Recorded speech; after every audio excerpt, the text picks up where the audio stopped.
येणाऱ्या विधानसभेच्या निवडणुका आणि या निवडणुकांच्या दृष्टिकोनातून हा माझा महाराष्ट्र दौरा सुरू झालेला आहे। साधारणपणे प्रत्येक मतदारसंघाची छानबीन केली जाईल, परिस्थितीचा आढावा घेतला जाईल आणि मग त्याच्यानंतर पुढे किती जागा लढवायच्या आणि काय लढवायच्या सर्वसाधारणपणे आम्ही एक 250 ते 250 जागा पक्ष लढवणार। हे काय पहिल्यांदा होत नाही, याच्या अगोदरही लढवले आहेत। 2009लाही लढवल्या होत्या आणि 2014लाही लढवल्या होत्या।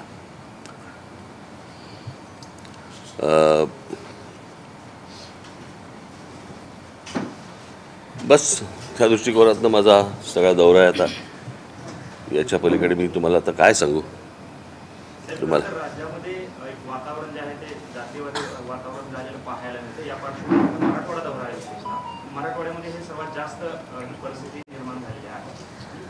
आपण काय मेसेज देणार आहात आपल्या या संपूर्ण दौऱ्यातून मतदारांना, काय कशा पद्धतीने आव्हान? काय आपण पहिली गोष्ट बघितली पाहिजे की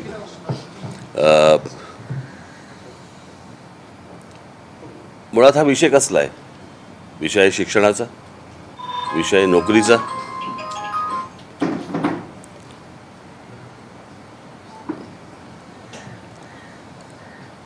महाराष्ट्रातल्या भूमिपुत्रांना नोकऱ्या मिळाल्या पाहिजेत, चांगलं शिक्षण मिळालं पाहिजे। मला असं वाटतं की ह्याच्यामध्ये जात येते कुठे? तो ओबीसी असेल, तो मराठा असेल, तो कुठच्याही जातीचा असेल, आपल्या मुलांना महाराष्ट्रातल्या आपल्या मुलामुलींना चांगलं शिक्षण, चांगला रोजगार मिळाला पाहिजे। महाराष्ट्रामध्ये म्हणजे महाराष्ट्र हे राज्य असं आहे की या देशामधलं सर्वाधिक प्रगत राज्य म्हणून आपण महाराष्ट्राकडे बघतो आणि महाराष्ट्रामध्ये जेवढे नोकऱ्या उपलब्ध होतात, मला नाही वाटत दुसऱ्या कुठच्या राज्यामध्ये इतक्या मोठ्या प्रमाणावरती उपलब्ध होत असतील। आज बऱ्याचशा गोष्टी जर समजा आपण बघितल्यात तर या म्हणजे ज्याला आपण खाजगीकरण करतायत, केंद्र सरकार काय करतं आणि सगळ्याच, आता या खाजगी ज्या संस्था आहेत इथे आरक्षण आहे का? खाजगी ज्या शिक्षण संस्था आहेत इथे आरक्षण आहे का? मग नेमकं किती प्रमाणामध्ये आरक्षण आहे आणि किती जातींना ते मिळणार आहे, किती मुलांना मिळणार आहे, किती मुलींना मिळणार आहे, किती नोकऱ्या उपलब्ध होणार आहेत, हे जर आपण तपासणार आहोत का? की फक्त माथी भडकवून फक्त मतं हातामध्ये घ्यायची एवढाच फक्त उद्योग आहे?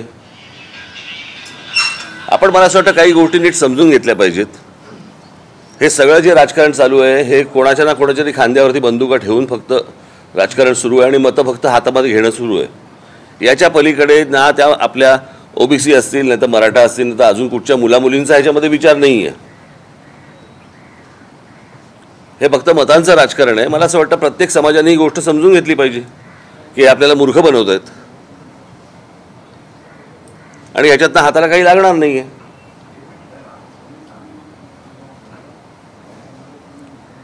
मी तुम्हाला सांगतो, आज बाहेरच्या राज्यांमधनं मुलं येतात आणि आपल्या राज्यांमधल्या नोकऱ्या बळकावतात, आपल्या राज्यामध्ये असलेल्या शिक्षण संस्थांमध्ये शिक्षण घेतात, पण आपल्या मुलांना मुलींना मिळत नाही। मला असं वाटतं आपण विचार केला पाहिजे ना या गोष्टींचा।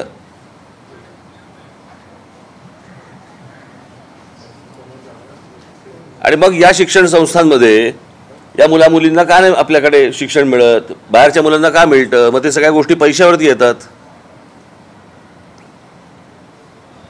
म्हणजे मूळ विषय राहतोय बाजूला आणि आपण कुठेतरी विचित्र भरकटत जातोय आणि भरकटणं नुसतं नाही आहे, हे विष कालवणं आहे। मध्यंतरी तुम्ही देखील पाहिलं असेल, मी पाहिलं, लहान लहान मुली बोलत होत्या त्या जातीच्या ह्याच्यावरती की आमची मैत्री तुटली आणि ह्या सगळ्या गोष्टी झाल्या। हे भीषण आहे। बरं, हे मी कधीपासून सांगतोय की उद्या शाळा कॉलेजपर्यंत जाणार प्रकरण आणि उद्या शाळा कॉलेजपर्यंत गेल्यानंतर असं वातावरण महाराष्ट्रात कधीच नव्हतं। आपण असल्या गोष्टी उत्तरातल्या यूपीमध्ये, बिहारमध्ये अशा आजपर्यंत आपण ऐकत आलो जातीच्या विषयावरती गोष्टी। हे लोण महाराष्ट्रात यावं म्हणजे महाराष्ट्रासारखं एक राज्य ज्याने देशाला दिशा दिली, ते राज्य आज जातीपातीमध्ये खितपत पडलेलं आहे, याच्यासारखं दुर्भाग्य नाही। अशा प्रकारचं राजकारण करणाऱ्या मला असं वाटतं की जी लोक असतील, प्रत्येक समाजाने यांना निवडणुकीला दूर ठेवलं पाहिजे। कळलं? लोकसभेला आपली भूमिका जी भूमिका अगदी फडणवीस असतील त्यापासून सगळे मिटकरीपासून सगळे महाराष्ट्रातले नेते एकमेकाला एकेरी भाषेत सुनावतात, एकमेकाबद्दल नको ते वाभाडे काढतात. काय हा कुठला स्तर म्हणायचा, किती खाली चाललंय आणि हे कुठपर्यंत? बरं, माझं याच्यावरती अनेकदा बोलून झालं, कळलं का? काय आहे, मी तुम्हाला एक गोष्ट सांगू का? तुम्ही पहिलं दाखवायचं बंद कराय ना. तुमची लाईट बंद होतील का रे? पहिले सगळे लाईट बंद करा, बंद कर लाईट, तुझा पण लाईट बंद कर. मुळात पहिल्यांदा तुम्ही हे दाखवायचे बंद करा या लोकांना, कळलं का? कुठे बोलतील? या सोशल मीडियाने आणि बाकीच्या सगळ्या गोष्टींनी डोकी फिरली आहेत. असं महाराष्ट्रामध्ये कधीच वातावरण नव्हतं.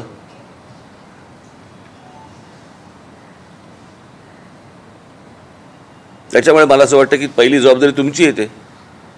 सकाळी घराच्या बाहेर जाऊन जे उभे राहतात ना, ते राहायचे बंद करा, आपोआप बोलायचे बंद होतील. तुम्ही गाणं लावा ना पहिलं त्याला. एवढे सुज्ञान आहेत आपले पुढारी. सुज्ञान आहेत म्हणजे कुठे बोलतील? खासगी आता सोशल मीडिया झालाय, स्वतःच व्हिडिओ काढून टाकतात. सोशल मीडिया बघा, प्रश्न असा आहे, सोशल मीडियावरती काय यायचं ते येऊ देत, ते काय सगळेच बघतात असं नाही आहे.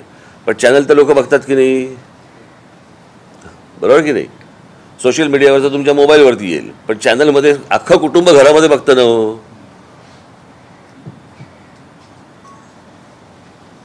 एकदा करून तर बघा प्रयोग.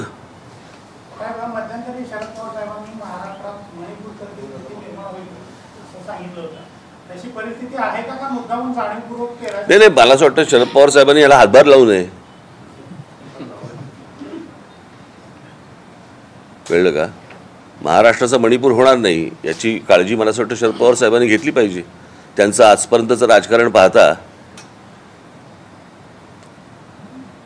त्यांना हवं आहे का नको आहे मणिपूर झालेलं?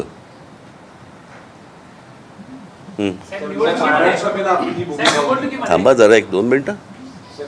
लोकसभेला जी आपली भूमिका होती त्यानंतर विधानसभेला असं चित्र वाटत होतं की आपण माहिती नेमकं काय झालं, आपण नाही, काय झाल्याचा विषयच नव्हता. त्यावेळेलाच मी सांगितलं होतं की ही युती ही लोकसभेला नरेंद्र मोदींना पाठिंबा देण्यासाठी आहे, बरोबर आहे?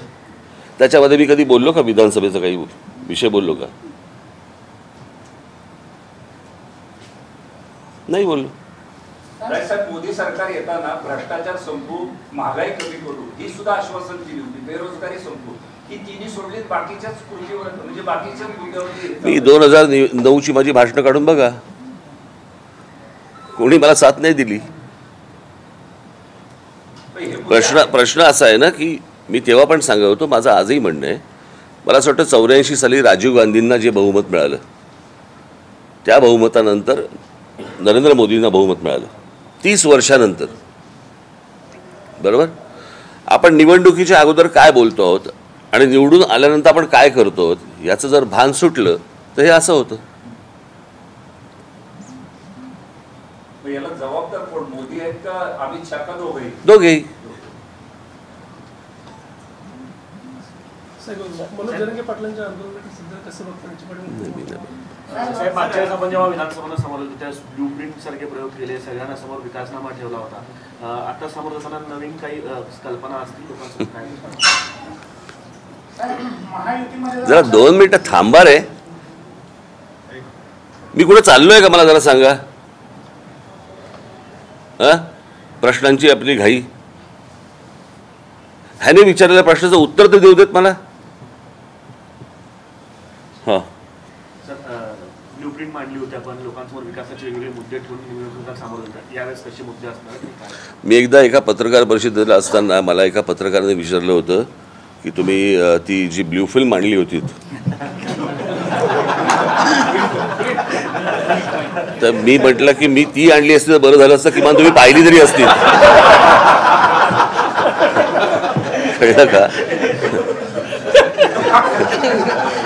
ते ब्ल्यूप्रिंट आणेपर्यंत मला सगळेजण खोचकपणे विचारायचे काय ते ब्ल्यूप्रिंटचं काय झालं, ते ब्ल्यूप्रिंट कुठे गेली. ते ब्ल्यूप्रिंट अजून आलेली नाही.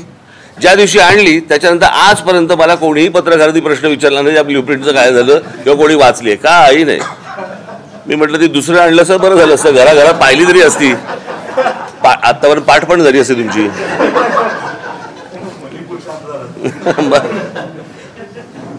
साहेब, राष्ट्रवादी शरद पवार गट आणि अजित पवार गटाकडून दोन्हीकडून जे स्टेटमेंट येत आहेत किंवा त्यांची जी जवळीकता वाढताना दिसून येते आहे, त्याबद्दल तुम्ही अगोदरच भाष्य केलेलं होतं. विधानसभेच्या अगोदर किंवा विधानसभेच्या रिझल्ट नंतर ते दोन्ही गट एकत्र येतील असं वाटतं? ते आले की त्यांना विचारा, त्यांची काही गॅरंटी आहे का? काही कोण खरं बोलतंय कोण खोटं बोलतंय काही काय कळलंय का आपल्याला? वरळी विधानसभा मतदारसंघात आदित्य ठाकरेंच्या विरोधात उमेदवार देणार म्हणजे वरळी विधानसभा मतदारसंघात नाही, कोण कुठे कुठच्या मतदारसंघात उभा याच्याशी मला काही देणं घेणं नाही आहे. आम्ही ज्या ठिकाणी उमेदवारी लढवायची आहे, म्हणजे 2009ला आम्ही तिकडे जेव्हा निवडणूक लढवली होती त्यावेळेला आम्हाला जवळपास तिकडे 36 का 38 हजार मतं आहेत, कळलं? आणि याला लढवणार निवडणूक. संदीप देशपांडे यांना उमेदवारी मनसेकडनं मिळणार अशी त्यांच्या नावाची चर्चा सुरू आहे. हो, त्या नावावर शिक्कामोर्तब होईल ना मनसेकडनं? यादी येईल तेव्हा बघा. सर, सुप्रीम कोर्टाने अलीकडे निकाल दिला आहे SC आणि STच्या उपवर्गीकरणाबद्दल, त्याच्याबद्दल आपलं भाष्य काय? आणि मला जातीतलं काही कळत नाही हो. मला ह्या सगळ्या गोष्टींमधलं खरंच कळत नाही. मला माझ्याकडे ह्याच्याबद्दल उत्तरच नाही येत. आपण सरळ प्रश्नांची वेडीवाकडी उत्तरं शोधतोय. त्याच्यात खासगी म्हणजे राजकीय नेत्यांसाठी पण असं हे लागू केलं उपवर्गीकरणामध्ये, म्हणजे जे खास करून सामाजिक आणि आर्थिकदृष्ट्या उंचावलेले आहेत तरी ते राखीव जागांमध्ये उभारतात. उदाहरणार्थ रामदास आठवले कोट्यावधीची इस्टेट असेल या मंडळींची, तर ते फायदा त्यांना हे ऑन रेकॉर्ड बोलताय तुम्ही? दिसतं ना. नाही, विचारतोय मी. नाही, रामदास आठवलेंची नाही, मी तुम्हाला विचारतोय. ऑन रेकॉर्ड बोलताय ऑन रेकॉर्ड की कोट्याधी त्यांचं जर प्रतिज्ञापत्र वाचलं की त्यांचं इस्टेट किती आहे ते सर्व दिसून नाही, गंमत केली. हां, तर ह्यांना हे लागू का होत नाही? तुम्ही नोकऱ्या आणि शिक्षणामध्ये त्यांना मी तुम्हाला सांगतो, या महाराष्ट्रामध्ये सगळ्या गोष्टी इतक्या मुबलक प्रमाणामध्ये आहेत की या महाराष्ट्रामध्ये आरक्षणाची गरजच नाही. कळलं का? म्हणजे जर व्यवस्थित पैशाचं नियोजन केलं, आज तुम्ही मला सांगा, या सगळ्या आपल्या मुंबई असेल, ठाणा असेल, पुणे असेल, या सगळ्या भागामध्ये, नागपूर असेल, या भागामध्ये ज्या प्रकारचे फ्लायओव्हर्स, ब्रिजेस आणि इतर सगळ्या गोष्टी ज्या होत आहेत, बरोबर, या काय होतात?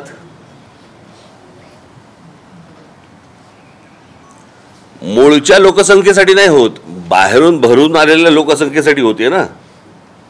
म्हणजे आपला सर्वाधिक राज्याचा पैसा खर्च होतोय हा बाहेरून ज्या वेळेला. आज साधी गोष्ट, आपण मी मागे पण हा विषय एकदा बोललो होतो, कुठे बोललो होतो आता आठवत नाही मला, 3दा-4दा बोललो होतो. आपला ठाणे जिल्हा आहे, हा ठाणे जिल्हा जगाचं मला माहिती नाही, कारण जगात असले प्रकार नसतात, पण देशामधला हा एकमेव जिल्हा आहे ठाणे जिल्हा, की त्या ठाणे जिल्ह्यामध्ये मला मी जर चुकत नसेल तर 7 ते 8 एका जिल्ह्यात महानगरपालिका आहेत, बरोबर. म्हणजे साधारणपणे आपण ग्रामपंचायतीनंतर अजून काय येतं तुमचं, नगर परिषद, जिल्हा परिषद वगैरे सगळ्या गोष्टी येत जातात. मग नगरपालिका होते, मग महानगरपालिका होते. हे सगळे जे स्तर आहेत हे लोकसंख्येनुसार वाढत जातात, म्हणजे बनत जातात, बरोबर की नाही. मग जर समजा एका जिल्ह्यामध्ये जर 7 ते 8 महानगरपालिका असतील तर ही लोकसंख्या काय ठाण्यातल्या लोकांनी वाढवली? म्हणजे बाहेरून येणाऱ्या लोकांचा लोंढा हा किती मोठ्या प्रमाणावरती आहे. आणि मग ते तिथे त्या शहरांमध्ये आल्यानंतर त्यांची व्यवस्था लावण्यातच सरकारचा पैसा इतका खर्च होतो की इथे आमच्याकडे शेतकरी आत्महत्या करतायत, त्याच्याकडे आपल्याकडे लक्ष द्यायला नाही आहे. आपल्याकडे रोजगाराच्या संधी उपलब्ध होत आहेत, पण आपल्या तरुणांना महाराष्ट्रातल्या माहिती नाही कुठे होत आहेत. तुम्हाला आठवत असेल मागचं रेल्वेचं आंदोलन, UPला, बिहारला वर्तमानपत्रांमध्ये जाहिराती येतात महाराष्ट्रामधल्या नोकरीच्या, आणि महाराष्ट्रामध्ये येत नाहीत. म्हणजे काय? महाराष्ट्रामध्ये असलेले जे उद्योग आहेत याच्यामध्ये बाहेरच्यांना कळतं की इथे नोकऱ्या आहेत, आणि माझ्या महाराष्ट्रातल्या पोरांना कळत नाही.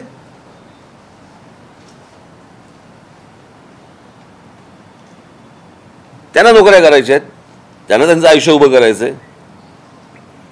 आणि अशा सगळ्या परिस्थितीमध्ये मला असं वाटतं हे सगळं आपलं राज्य चालवलं जातं आहे. आज ह्यांचं सरकार आहे का त्यांचं सरकार आहे, गेली अनेक वर्ष हे असंच चालवलं जातं आहे. आणि मी बोंबलतो या विषयावरती.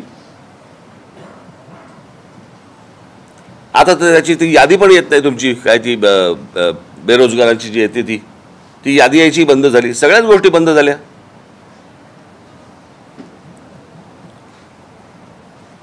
इतक्या गोष्टी या राज्यामध्ये उपलब्ध असताना खरं तर आपल्याला आरक्षणाची गरजच नाही आहे महाराष्ट्राला.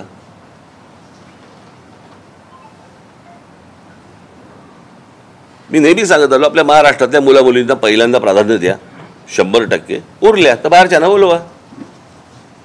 मी काय देश तोडायचा विचार नाही करत आहे, पण पहिल्यांदा सगळेच जण. आता साधी गोष्ट आपण लक्षात घेऊया ना, की नरेंद्र मोदी आत्ता काय त्या तुमच्या स्पोर्ट्सच्या संदर्भामध्ये काहीतरी बजेट आलं, बरोबर. प्रत्येकाला 1 कोटी, या राज्याला इतके कोटी, या राज्याला इतके कोटी. सर्वाधिक पैसे हे गुजरातला आहेत आणि उत्तर प्रदेशला आहेत.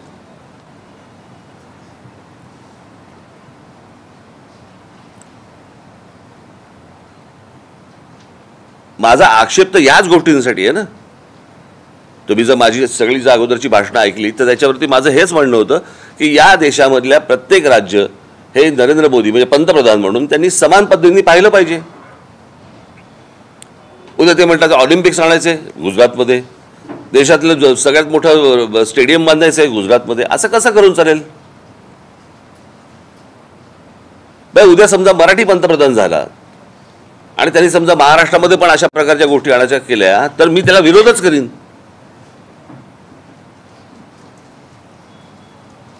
कारण तुमच्यासाठी प्रत्येक राज्य हे समान राज्य असलं पाहिजे आणि ती गोष्ट होताना दिसत नाही आपल्याकडे. आणि त्याच्यावरती आक्षेप घ्यायचा नाही, त्याच्यावरती बोलायचं नाही. तुम्हाला काहीतरी बोलायचं होतं, ते गेले का ते? हां बोला. मी जर तर वरती बोलत नाही. मी बऱ्याच वेळा नरेंद्र मोदींचं कौतुक करताय आणि टीकाही करताय, त्याच्यातून नक्की संदेश काय आहे? ज्या चांगल्याला चांगलं म्हणावं, वाईटाला वाईट म्हणावं. कळलं का? त्याचा युती आणि आघाडीशी काही संबंध नसतो. सर आपल्याला पाहायला गर्दी होते, ऐकायला गर्दी होते, त्याचं मतामध्ये परिवर्तन होत नाही. काही ठिकाणी आपल्याला जागा मिळतात, अगदी विधानसभेलाही चांगल्या जागा मिळाल्या मधल्या काळामध्ये, महापालिका मिळाल्या, पण हे टिकत का नाही, राहत का नाही, त्याच्या मागचं काय घडलं? आता तर जन्माला आला पक्ष 18 वर्ष झाली. 18 वर्ष झाली. काँग्रेसचं बघा ना काय झालं होतं. त्याने तर 65 वर्ष राज्य केलं या देशावर. ते जर समजा 44ला येतात, तुम्ही माझं काय घेऊन बसलायत?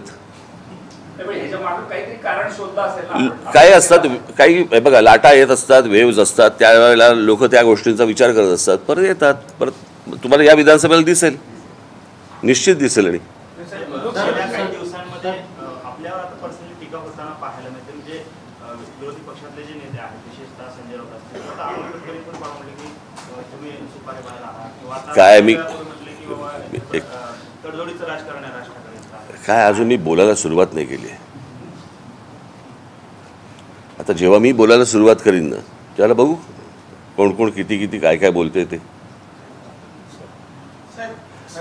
मी बघा मी शांत बसलो याचं कारण मी म्हटलं की आत्ता कुठे उत्तर द्यायची आहे ना. कळलं का? योग्य वेळी योग्य गोष्ट करावी. योजना काढून थेट पैसे द्यायचा आम्ही दाखवलं जातं. एक व्यंगचित्र फार छान आलं होतं. आमचे ते प्रशांत कुलकर्णी आहेत ना, त्यांचं एक फार छान व्यंगचित्र आलं होतं. कालच कुठेतरी मी पाहिलं की लाडकी बहीण लाडका भाऊ ह्या सगळ्या गोष्टी करण्यापेक्षा लाडका मतदार असं एकदा करून टाका, म्हणजे सगळ्यांना पैसे वाटायला मोकळे. भानगडच नको ना. मग लाडकी बहिणी लाडका जावई बिवई काही नाही, सगळंच. सचिन वाजे, परमवीर सिंग असे जे अधिकारी आहेत त्या ह्या जो सगळा राजकीय गोंधळ सुरू आहे, त्या अधिकारी राजकारणाचे बळी ठरतायत का राजकारणाचे हस्तक्षेप बनतायत? काय नेमकं? पहिले हस्तक बनतात मग बळी ठरतात.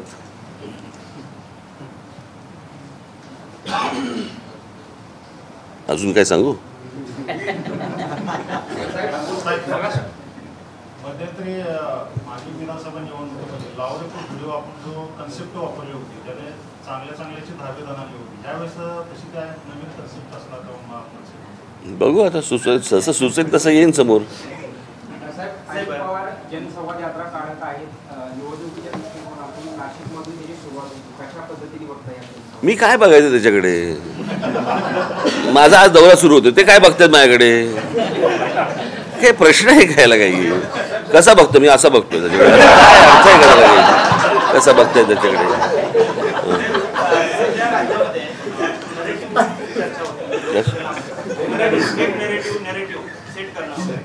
खूप चर्चा होते राज्यामध्ये नक्की काय कसं म्हणजे काय हे चालू आहे नरेटिव्ह एखाद्याने एखादा आरोप केला त्याला उत्तर द्यायचं किंवा त्याने खोडून काढणे याऐवजी तो आमच्यावर जास्त खोटा आरोप केला अशा पद्धतीने बोललं जातं विशेषतः भाजपच्या नेत्यांनी करून बोललं जातं फडणवीस बोलतात काय फेक नेरेटिव्ह केले लोकसभेला संविधान बुडवणार बदलणार किंवा अशा पद्धतीने हे बघा आम्ही निवडणुका हरलो असं त्यांचं बरं आता पहिल्यांदा हे कोण बोललं?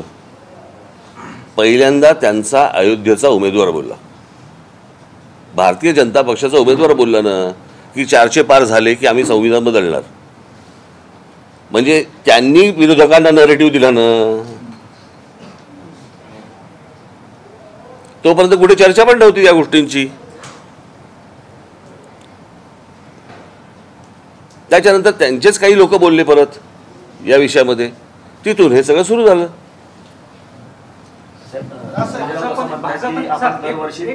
भाजपने काही मुद्दे असे मांडले की त्याला दरवर्षी नव्यानं राजकारणाची सुरुवात करतात. तुमचं राजकारण म्हणजे मॅच फिक्सिंग नसतं अशा पद्धतीने टीका करतात. योग्य वेळी मी जेव्हा बोलीन तेव्हा ते काही गोष्टी त्यांच्या कायमस्वरूपी लक्षात राहतील.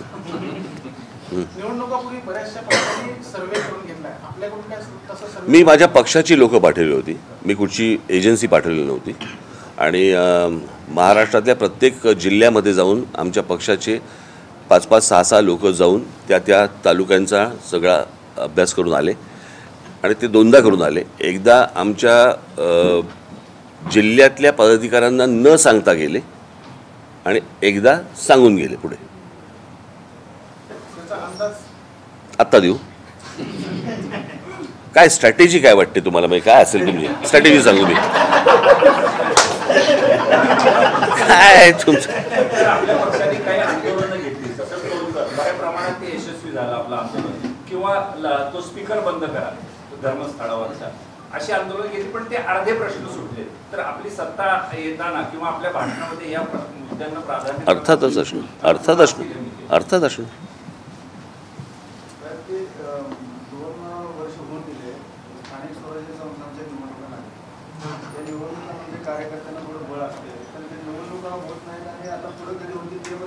नाही आता होतील त्या, मला असं वाटतं आता सगळं जमिनीवरती आलंय.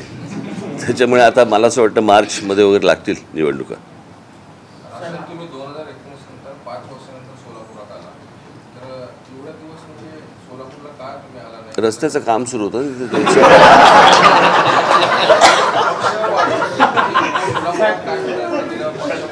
मी आता परत येतोय, मी 2 आठवड्यांनी परत येणार आहे. सोलापूरमध्ये 11 विधानसभा मतदारसंघ आहेत. 2014 असेल 2009 असेल यामध्ये आपल्या पक्षाला निर्णायक अशी मतं मिळाली होती. अक्कलकोट असेल, दक्षिण सोलापूर असेल, त्याचबरोबर पंढरपूर मंगळवेढा असेल. या विधानसभेच्या दृष्टिकोनातून काय असणार आहे? तुम्ही इथून निघालात की माझी पक्षाची बैठक आहे इथे आणि त्यावेळेला प्रत्येक मतदारसंघाची बैठक मतदारसंघनिहाय बैठका लावलेल्या आहेत. ते पहिलं मला ऐकून तर घेऊ देत, बोलतो नंतर. सर तुम्ही स्वतः निवडणूक लढवणार आहेत का विधानसभा? मध्यंतरी तुम्ही जाहीर केलं की तुम्ही स्वतः निवडणुकीच्या रिंगणात उतरणार. बघू तुला काय वाटतं?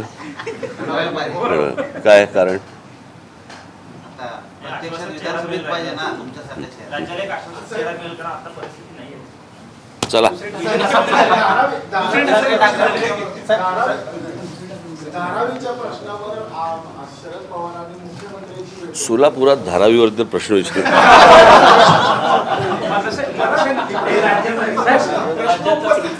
हेतू असा की पवारांची भेट ही अर्थात वेगळ्या अर्थाने होऊ शकते किंवा अनेक कुठल्या अर्थाने, पण ठाकरेंचं त्याच्यावरचं पोट असलं किंवा धारावीचे चढई क्षेत्र वाढवलं, नेमकं याच्यामध्ये राजकारण अपेक्षित आहे का स्थानिकांचा विकास? म्हणजे आता तुम्ही स्थानिक आहात, तिथे मुंबईमध्ये धारावीची परिस्थिती काय आहे तुम्हाला माहिती आहे, गरज कशाची आहे नेमकी? साधारणपणे धारावी कुठे तुम्हाला माहिती आहे? आणि धारावी जिथे समजा आहे तिथे जर आत्ता जर समजा तुम्ही स्क्वेअर फुटाचा भाव काढलात तर तुम्हाला हे सगळं राजकारण कळेल. ठीक आहे.